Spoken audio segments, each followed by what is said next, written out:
د افغان نیوز چینل کتونکو سلام، مخ مو په خیر. د دې سات خبري ټولګي ته ښه راغلاست. په سر کې تازه خبر دا ده چې یوناما ویلي د ښځینه کارکوونکو پر کار بندیز منفي پایلې به د اسلامي امارات په غاړه وي. په افغانستان کې د ملګرو ملتونو سیاسي استازولی یوناما یو ځل بیا د اسلامي امارات له لوري د دوی پر ښځینه کارکوونکو د کار بندیز په اړه اندېښنه ښودلی او دا پرېکړه یې غیر قانوني او د ملګرو ملتونو منشور څخه ښکاره سرغړونه یاده کړې ده. یوناما د یوې خبرپاڼې په خپرولو سره ویلي ده چې د اسلامي امارات دا پرېکړه د ملګرو ملتونو د منشور خلاف ده، دوی ترې اطاعت نشي کولی. د خبرپاڼې یوه برخه د افغانستان حکومت په دې پرېکړې سره ملګري ملتونه دې ته اړ باسي چې سخته پرېکړه وکړي چې په افغانستان کې پاتې شي او اړمنو ته مرستې ورسوي او که د خپلو اصولو او نورمونو اطاعت وکړي. د ملګرو ملتونو اصولو ته له اطاعت ظاهرا د یوناما موخه دا ده چې د ښځینه کارکوونکو پرته کار نشي کولی او اړ کېږي چې افغانستان پرېږدي. یوناما خبرداری ورکړې ده چې د اسلامي امارت د پرېکړې هر ډول منفي پایلې به د دوی مسؤلیت نه وي. د خبرپاڼې یوه برخه دا باید ښکاره وي چې پر ښځینه کارکوونکو د کار بندیز پرېکړې له امله منفي پایلې او ناورین زیږون به یوازې د افغان حکومت مسؤلیت وي. په خبرپاڼه کې د یوناما مشرې له خولې ویل شوی چې دوی به د راتلونکي مای میاشتې تر 15 نیټې د اسلامي امارت دې پرېکړه هر اړخیزه ارزونه او ښکېلو غړو سره سلا مشورې کوي.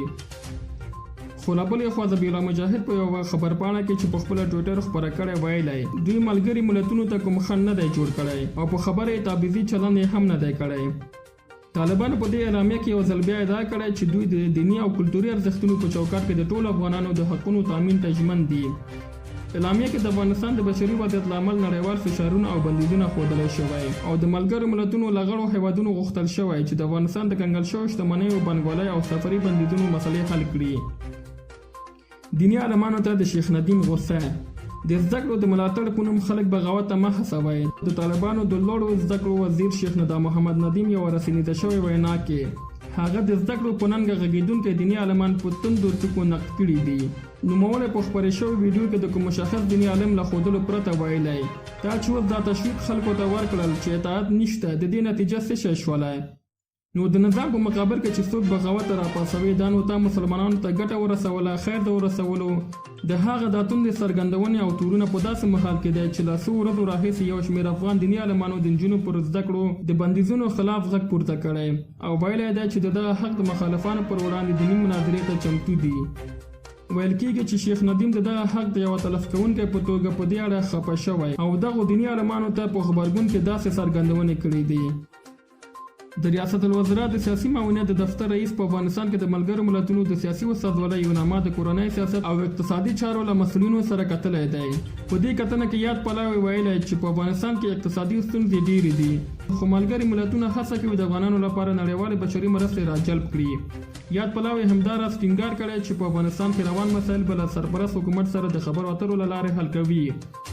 د ریاست الوزرا د سیاسي معاونیت د دفتر عمومي رئیس په افغانستان کې د ملګرو ملتونو هڅې او شتون د افغانستان لپاره مهم بللی او له افغانانو سره یې د نړیوالو د بشري مرستو د ډېرېدو غوښتنه کړې ده. نوموړی زیاته کړې چې حکومت یې له نړیوالو سره مثبت عمل ته چمتو دی. تیر کال په هیواد کې د ځمکنیو توتانو 332 ټنه حاصلات ترلاسه شوی. د کرنې او اوبو لګول وزارت د شمیرو له مخې په 1401 لمریز کال کې د هیواد په کچه 332 میټریک ټنه د ځمکنیو توتانو حاصلات ترلاسه شوی دی. یاد وزارت وایي چې دا حاصلات پر 118 هکټاره ځمکه له کرل شویو توتانو ترلاسه شوی دی.